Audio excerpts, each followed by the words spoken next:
Hi friends, welcome to A3 language academy. Tamil மாதிரியே ஹிந்தியை எழுத்து கூட்டி படிக்கலாம்.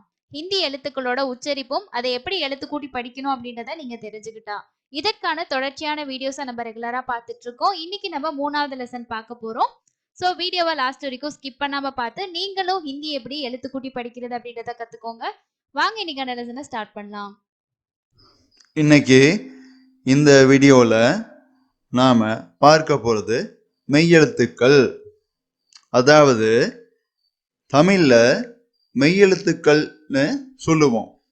இதே ஹிந்தியில நாம இத வியஞ்சன் அப்படின்னு சொல்லுவோம்.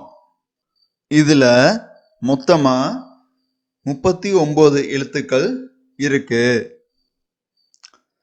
இன்னைக்கு இந்த வீடியோல 10 எழுத்துக்களை எப்படி உச்சரிக்கிறதுன்னு பார்க்கலாம். ஹிந்தியில மெய்யெழுத்துக்களுடைய ஃபர்ஸ்ட் லெட்டர் பார்த்தீங்கன்னா க.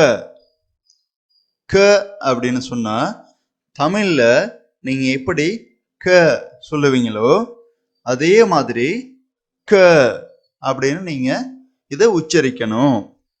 அதுக்கு தான் உங்களுக்கு இங்க பார்த்துக்கிறதுக்கு க கொடுத்துருக்கேன் தமிழ்ல. அதே மாதிரிக்க இங்கிலீஷ்ல KA க க அப்படின்னு நீங்க ஸ்ட்ரெஸ் பண்ணாம சொல்லணும். க. இதே இதுல வர வேர்டு பார்த்தீங்கன்னா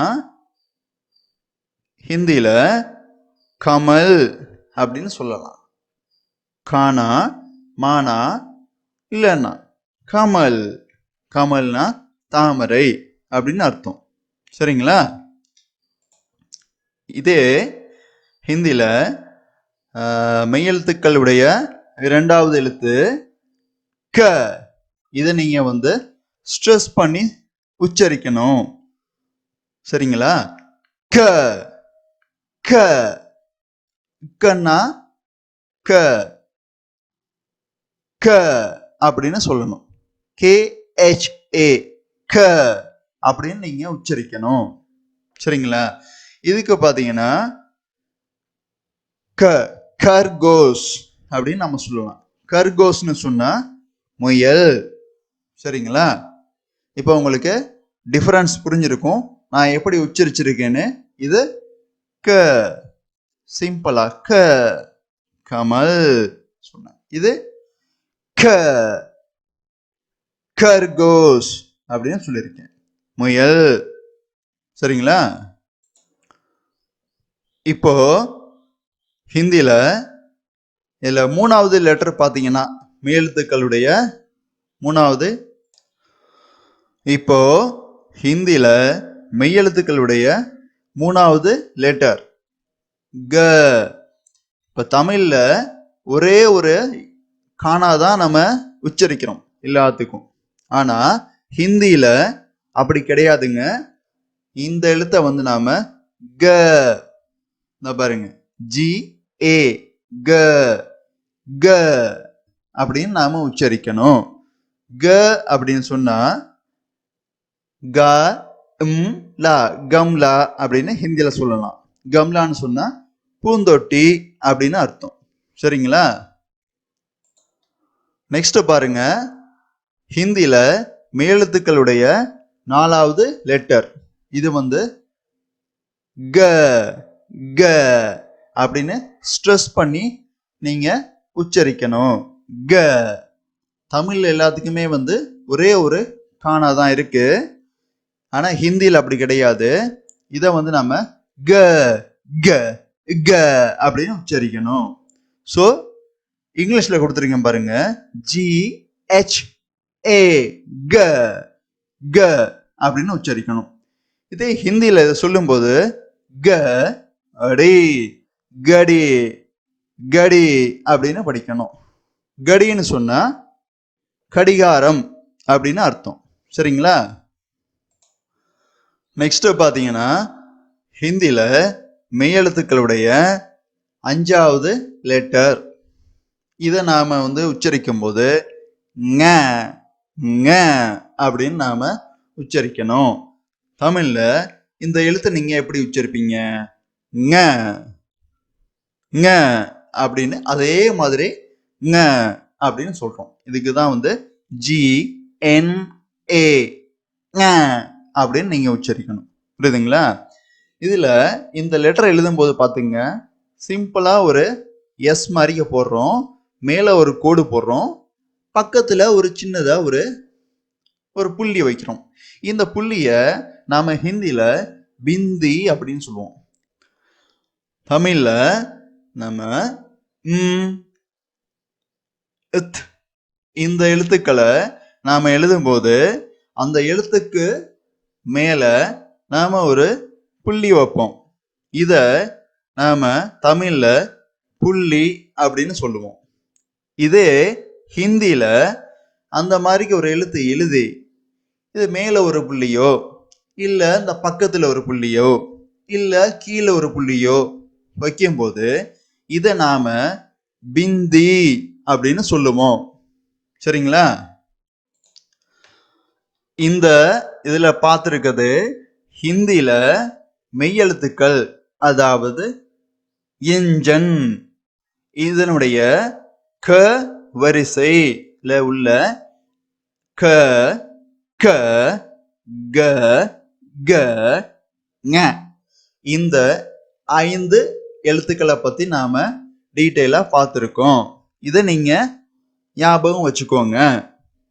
நெக்ஸ்ட், இப்ப நாம பார்க்க போறது ஹிந்தில மெய்யெழுத்துக்கள் அதனுடைய 2வது வரி. ஃபர்ஸ்ட் பார்த்தது முதல் வரி க வரி, இது வந்து ச வரி. இதுல 5 எழுத்துக்கள் உள்ளது. சரிங்களா? இப்போ நம்ம முதல் எழுத்து பார்க்க போறோம். முதல் எழுத்து நம்ம சொல்லுவோம் ச. இது தமிழ்ல ஒரே சாணா தான் இருக்கு. இதை வந்து நீங்க உச்சரிக்கும் போது ச அப்படின்னு சொல்லக்கூடாது, ச. இந்த இங்கிலீஷ்ல உள்ளத பாருங்க, CHA ச ச அப்படின்னு நீங்க உச்சரிக்கணும். சரிங்களா? சன்னு சொல்லக்கூடாது. இதனுடைய ஹிந்தில பாத்தீங்கன்னா ஒரு சம்சா அப்படின்னு சொல்லலாம். சம்சான்னு சொன்னா ஒரு ஸ்பூன். சரிங்களா? இதை குறிக்கும். சரிங்களா? இப்ப இதே 2வது எழுத்து பாருங்க. இந்த ச வரிசையில 2வது எழுத்து நீங்க இதை உச்சரிக்கும் போது ஸ்ட்ரெஸ் பண்ணி சொல்லணும். எப்படி சொல்லுவீங்கன்னா ச ச அப்படின்னு சொல்லணும். CHHA ச அப்படின்னு சொல்லணும். ச. இத வந்து நம்ம ஹிந்தில சத்ரி அப்படின்னு சொல்லலாம். சத்ரி அப்படின்னு சொன்னா குடை அப்படின்னு அர்த்தம். சரிங்களா? ஹிந்தில மெய்யெழுத்துக்களுடைய ச வரிசையில உள்ள 3வது லெட்டரை பத்தி நாம பார்க்க போறோம். இந்த லெட்டரை நாம உச்சரிக்கும் போது ஜ ஜ அப்படின்னு நீங்க சொல்லணும். சரிங்களா? இத பாருங்க, ஜ இங்கிலீஷ்ல கொடுத்துருக்கேன், JA ஜ. ரொம்ப ஈஸியா நீங்க உச்சரிக்கலாம், ஜ. சரிங்களா? இத நம்ம சொல்றோம்னா ஜக் ஜக், உங்களுக்கு தெரியும் ஜக். ஸோ ஈஸியா நாம இதை உச்சரிக்கலாம். ஸோ நெக்ஸ்ட் பார்த்தீங்கன்னா ஹிந்தியில் உள்ள ச வரிசையில் உள்ள 4வது லெட்டர் பற்றி நாம் பார்க்க போகிறோம். இந்த லெட்டரை ஜ ஸ்ட்ரெஸ் பண்ணி நீங்கள் சொல்லணும். சரிங்களா? ஜ ஜ ஜ அப்படின்னு சொல்லணும். இதை வந்து பார்த்தீங்கன்னா ஜ அப்படின்னு சொல்லணும். தெளிவா நான் இங்கிலீஷ்ல கொடுத்துருக்கேன், JHA ஜ ஜ அப்படின்னு சொல்லுவீங்க.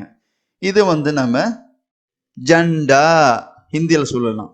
ஜண்டா அப்படின்னு சொன்னா பிளாக், கொடி, கொடின்னு அர்த்தம். சரிங்களா? ஜண்டானா கொடி.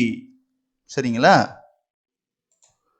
நெக்ஸ்ட், ஹிந்தியில் உள்ள மெய்யெழுத்துக்களுடைய 2வது வரிசை ச வரிசையில கடைசி 5வது லெட்டர் பத்தி நாம பார்க்க போறோம்.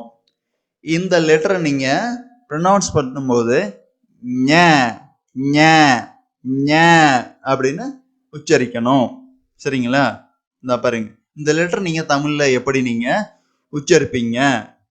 ஞ ஞ NYA ஞ அப்படி உச்சரிப்பீங்கல்ல, இதுதான். சரிங்களா? இந்த லெட்டரை வந்து நாம ஹிந்தியில ஃபர்ஸ்ட் ஸ்டார்ட் பண்ற எந்த ஒரு வேர்டுமே கிடையாது. இந்த லெட்டருக்கும் கிடையாது.